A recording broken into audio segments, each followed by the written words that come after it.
From deceptively serene lake towns whose shores are supposedly stalked by chilling, ghostly manifestations after dark, to historic hotels harboring the spirits of former patrons long since deceased, are you prepared to explore our third list for some of the most haunted places in Colorado? Number 5. Helen Hunt Falls. Helen Hunt Falls, located on North Cheyenne Creek, just off North Cheyenne Road, within the North Cheyenne Canyon Park in Colorado Springs, Colorado, is a 35-foot waterfall named in honor of 19th century U.S. poet and writer turned activist for the tribes, Helen Maria Hunt Jackson. Historically, land now holding Colorado Springs was initially inhabited by the Ute, Arapaho, and Cheyenne tribes, and following the establishment of the area's first modern settlement in 1859, Cheyenne Canyon would be utilized as a sort of natural escape. In 1881, the Bruin Inn was constructed just below Helen Hunt Falls, with one of its outbuildings acting as a visitor's center known as the Cub. In 1885, Colorado Springs would purchase 640 acres of encompassing lands to establish Cheyenne Park, later renamed as North Cheyenne Canyon Park. In 1957, our weathered visitor center would survive a fire that leveled the adjacent Bruin, and for a time, the Cub would go on to serve as a standalone visitor center for the locale, with the falls designated as Helen Hunt Falls in 1966. Sadly, through the years, the old Cub building would be severely affected by both weather and time, and in 2012 it was torn down, with a similarly designed, albeit newer facility, which would open on September 8th of the same year, constructed in its stead. Helen Hunt Falls and its associated parklands remain open into the present, offering a range of hiking trails and viewpoints, and as legend has it, a slew of supernatural infestations. Disturbingly, terrain surrounding the falls can get quite treacherous, resulting in a handful of visitors to the expanse never returning, and legend claims park grounds are haunted by the spirits of those lost to accidents, or possibly worse, with visitors reporting extreme cold spots, orbs in strange forms captured in photography, and the constant feeling of being followed by something unseen. Those who've braved connected trails after dark have described chilling screams heard through the night, odd grunts and growls from the brush, disembodied voices in full conversation, and encounters with the ghosts of former parkgoers in clothing spanning the centuries. Number 4. Grand Lake. Grand Lake, located at the head of the Colorado River and joined on its north shore by the historic town of Grand Lake in Grand County, Colorado, is a popular aquatic expanse recognized as the largest and deepest natural lake in the whole of the state. Historically, Grand Lake was first formed around 30 to 10,000 years ago. Through the mid-1800s, European hunting parties and frontiersmen would discover the area, would set up a number of lodges, and would run guide operations. And in 1867, land near the lake was permanently settled. In 1879, large silver deposits were discovered by prospector Joe Shipler, resulting in an influx of settlers to the region. In 1881, the town of Grand Lake was founded and formed out of an old outfitting supply point serving Lulu City, Teller City, and Gaskill. And from 1882 to 1888, the locale would serve as seat of government to Grand County. On June 23rd of 1944, the community would finally be incorporated, and into the present remains a popular tourist destination, offering unparalleled nature expanses, dozens of hikes connecting to the Rocky Mountain National Park's 350 total miles of trails and over 35 trailheads, a mess of swimming holes, and options in boating, canoeing, and more.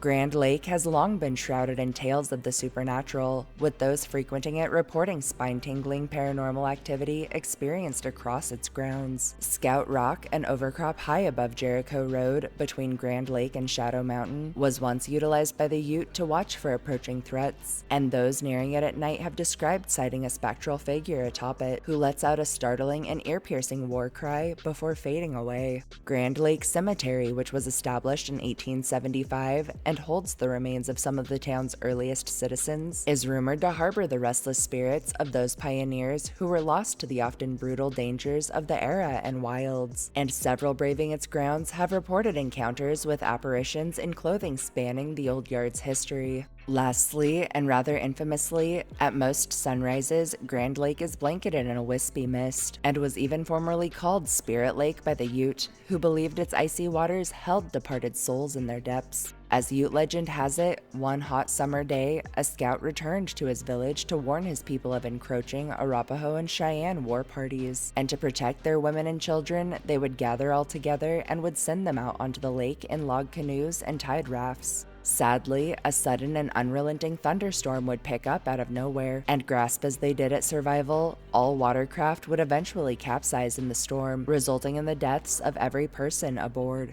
To date, when rain hits the lake, it's said one can just hear the panicked cries of the spirits of those lost to the lake's frigid deep so many moons past.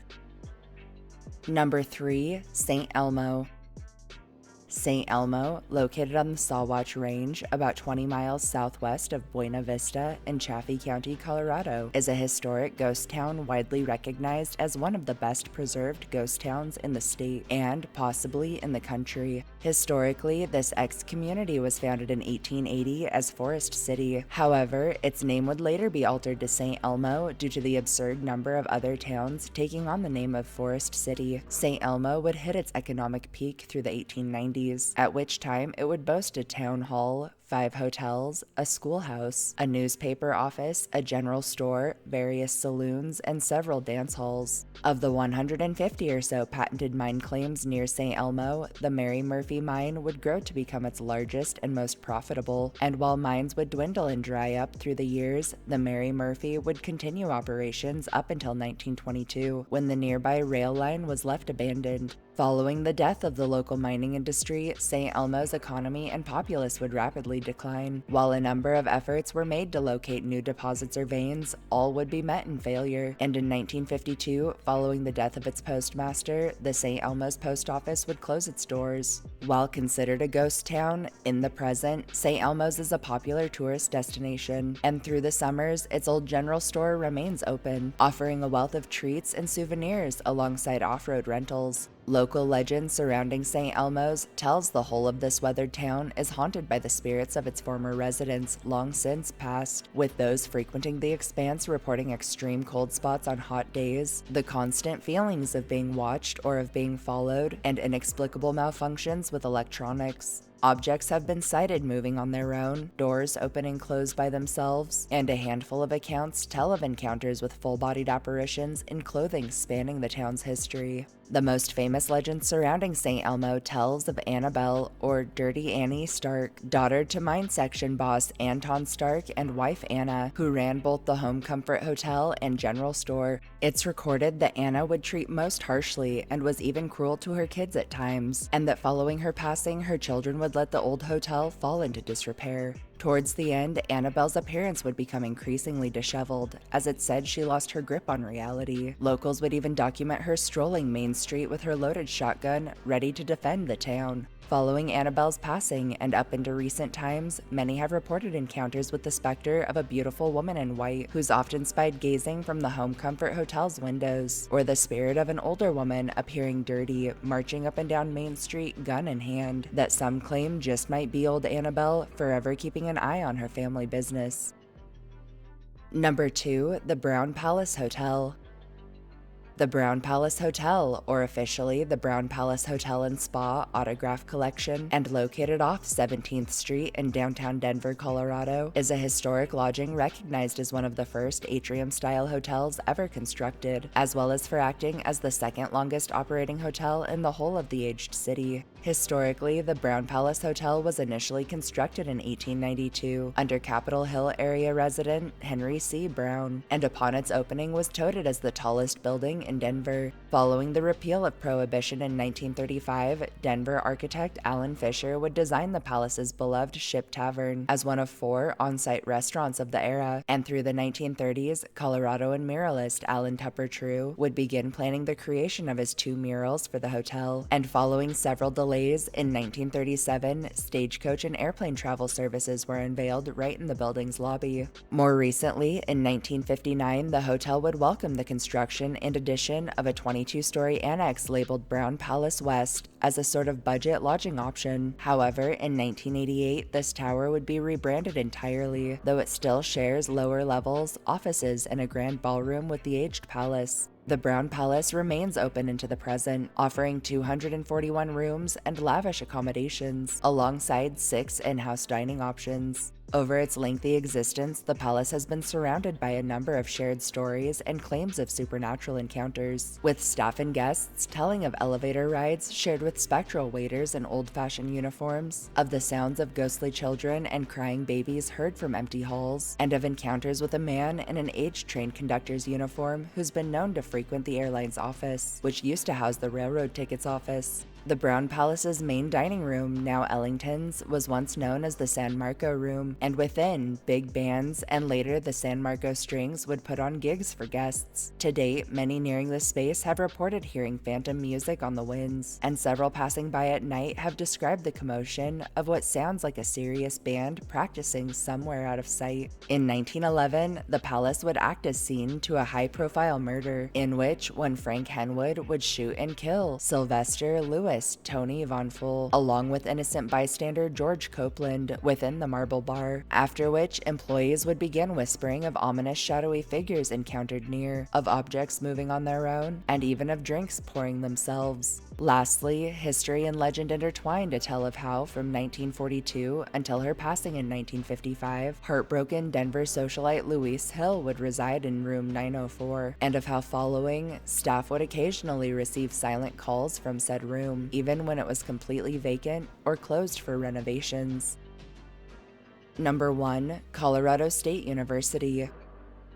Colorado State University, spanning nearly 5,000 acres across Fort Collins, Colorado, is a public land-grant university recognized as a flagship institution of the Colorado State University program that's earned a reputation as one of the nation's leading research universities. Historically, this school was first established in 1870 as the Colorado Agricultural College. In 1871, Robert Dazell would deed 30 acres of land to said college. The school's first building, Old Main, would be completed in 1878, and in September 1879, Colorado Agricultural would welcome its first students. In 1884, CAC would celebrate its first graduating class of just 3 students, the likes of which included Libby Coy, the first woman to graduate from any college or university in Colorado. In 1909, the Oval was designed and implemented. The Oval, which is a large green expanse measuring in at 2,065 feet around, remains a center for gatherings, activities, and times of relaxation to this day, as is iconic CSU as a whole. In 1957, CAC would change its name to Colorado State University, after which its campus would see renovations, expansions, and remodels through the remainder of the 20th century and even into more recent times. CSU remains open into the present, accommodating around 33,000 students, while offering 150 programs of study across 8 separate colleges and 55 departments. Over its lifespan, a range of ghost stories have been passed through generations of CSU alumni, and into the present, an assortment of legends surround its various buildings.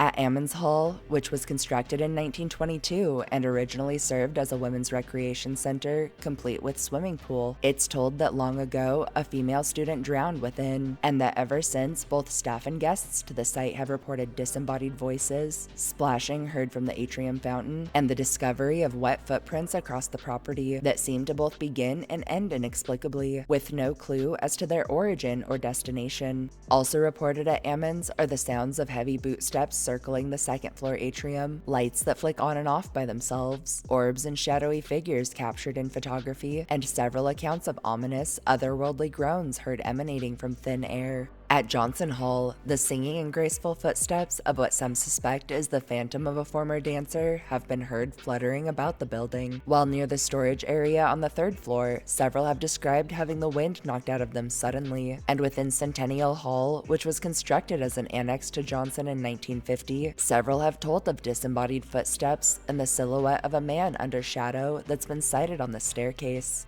Lastly, construction of what is now the Student Services Building was completed in 1948 atop the site of the former President's House, which was constructed in 1892. And while no one is quite sure who or what haunts its expanse, those frequenting the property have told of disembodied voices and footsteps, of objects that are either knocked from shelves or that fly across rooms inexplicably, of orbs visible to the naked eye, and of rocking chairs and heavy doors that move by themselves. Taking its fascinating history and purported range of resident supernatural activity into account, we felt CSU was the perfect choice as this list's most haunted place in Colorado. Thanks for joining us for our third list of some of the most haunted places in Colorado. If you enjoyed our histories and ghost stories, subscribe to our channel, like this upload, and share us with anyone you feel deserves a good scare. Sweet dreams.